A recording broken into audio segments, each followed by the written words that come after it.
be quick because I just felt that Babic would come out like a train.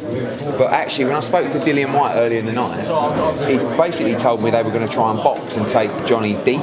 So it was even more impressive because of how composed it was. It was great shot selection and punch picking rather than just swinging and like a novice. And that's because he's not a novice anymore. He came into the game as a novice, but he's establishing himself as a very, very good heavyweight who can punch. He's got good shot selection, got a great chin, and he's a real threat. He's now 12 wins, 11 knockouts, and you've got to put this guy up there when you talk about other world heavyweight prospects around the same number of fights. Very impressive, and obviously commercially, no one can do what he's doing. Where do you look at taking him next year? Obviously, we know that he can do the numbers now, but you mentioned the experience. What type of opponents are you going to look for to get him those rounds of experience? You need opponents that can do rounds, but that's quite difficult, when he fights the way he does.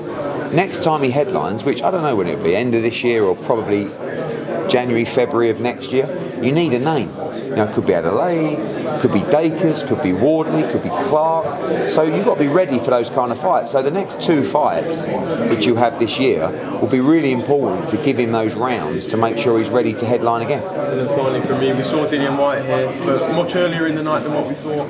Were there any discussions with Dillian about the future with him? Not really. I mean, look, he says obviously he wants to get back into big fights. I think he said he's looking to fight in September. One more fight and then throw him in against anybody. So, he's still a big name and we'll see what happens.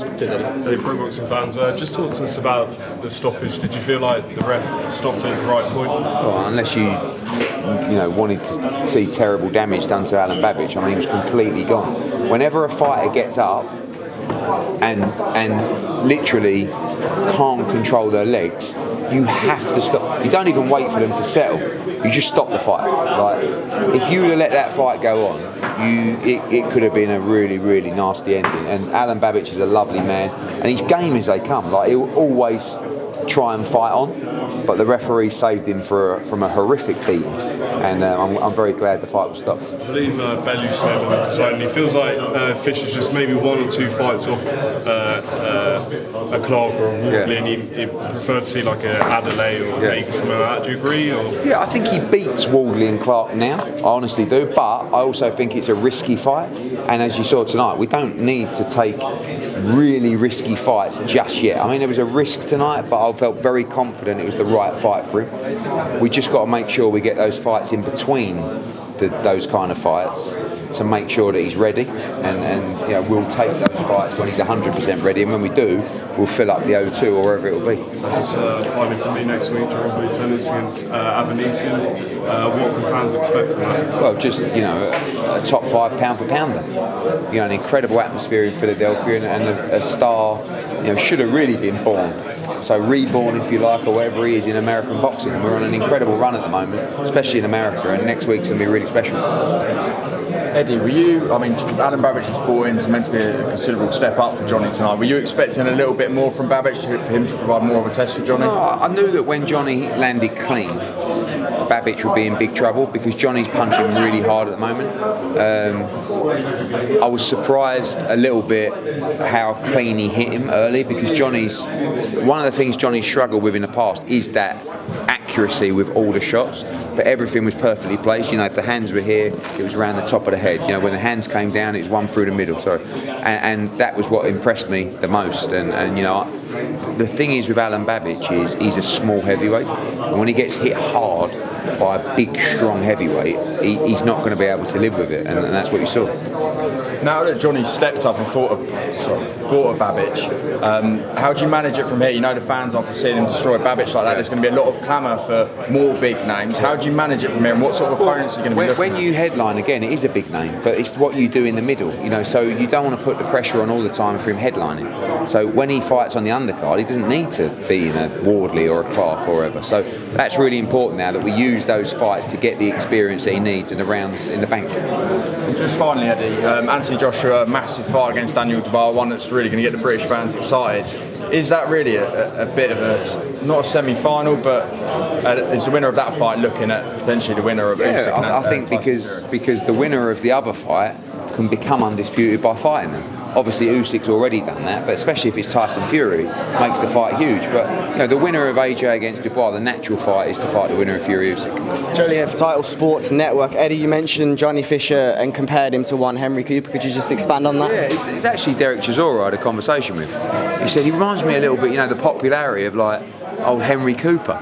You know, sort of good stand-up punch, you know, and obviously I never really like comparing people to greats, but the popularity of this young man is like something we've never seen before. I mean, that was his 12th fight tonight. You know, even AJ wasn't headlining in his 12th fight. Like, AJ headlined against Gary Cornish, I think it was his 15th, 14th fight, something like that. And, you know, obviously AJ sold a lot more tickets to the casual fans, but in terms of physical ticket sales, I've never worked with anyone who sells as many tickets as Johnny Fisher. Like, that atmosphere was wild. Imagine everyone going home on a train after that. I could, like, absolutely pumped. England have won. Johnny Fisher's won in 35 seconds, and they'll all be back. But we got to get it right with Johnny. There's no tearing rush, and there's definitely no need to make a mistake. Let's talk about your reaction to that England game as well. We all saw the reaction of the whole crowd, but it was a good atmosphere and actually a great night. Especially a penalty shootout. Yeah, exactly. To win on penalties, because we never win on penalties, and it's just we look really composed. We score all 5 penalties. The performance was much better than last time. Who's to say we can't get it dead right in the semis, or nearly dead right, and they're dead right in the final? Tough game against Holland, but I thought the boxing actually worked really well. I mean, we were very lucky with some of the fights, like they went points when we thought they wouldn't go points and stuff like that. But I'm not saying we'll do it again, but actually got away with it and it was good fun. Yeah. One more thing from me, Frazer, Clarke, Fabio Wardley, you've mentioned those names and you said you think Johnny could beat them. Yeah. What about Johnny's style do you think is better than theirs? I just think Johnny has a better engine. I think he punches really hard. I mean, he punches harder than Frazer Clarke, in my opinion. Fabio's a sharp shooter, but that fight will take a lot out of both men, particularly Fabio Wardley. And I'm not saying it's like they're 50-50 fights, but I just think he can beat them. But when we take that fight, they won't be 50-50 fights. That's the plan. So we just need that little extra experience.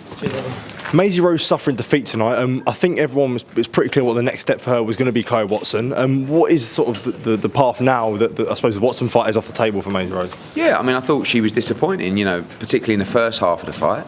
And there's no point beating around the bush. Like, when a prospect gets beat, you got to tell the truth. And that, you know, you say to Maisie that wasn't good enough for you because you're a very good fighter and a special fighter. And in the first half of that fight, you weren't good enough. Second half, you were much better, and I thought the second half of the fight was quite close, but she'd already lost the first 4 or 5 rounds. So the fight's over at that point, really. So you've got to learn, and the key is how you come back. You know, we'll support her 100%, you know, she'll have a little rest, come back, get a win, and then dive back into another fight, whether that's a rematch, whether that's Chloe Watson. But, you know, you only get so many opportunities to lose, if you like, and she's got to make sure she improves and comes back stronger. You mentioned Australia and a few other areas there for Johnny Fisher, but when you see that crowd tonight and you see sort of the buzz, is there not part of you that's like, you know, we could make the Copperbox almost like the home of Johnny Fisher? Yes, but if you make that mistake, then you end up matching him wrong, because what you can't do is you can't come here and fight Marius Wack, right? Because it's just shit. So, and I don't want to put shit on as main event. So it's like Marius Wack's a good fight for Johnny Fisher to learn, maybe a fight or 2 ago, to get some rounds, maybe. Yeah? But that can sit 3 fights down a card, no one moans, and you get away with it.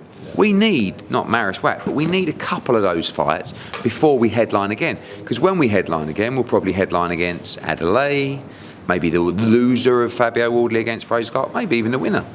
But if we can get 2 or 3 fights against someone that will give us some rounds, I'll be a lot more comfortable going into those fights, because what I don't want to do is just start headlining against anybody, because it's just like, you've got to make it a special night, and you've got to make it not every 3 months, every 5 or 6 months. So I think he'll headline again here probably January or February or something like that, but the opponent will be right, and we'll be 2 more fights down the line against better opposition.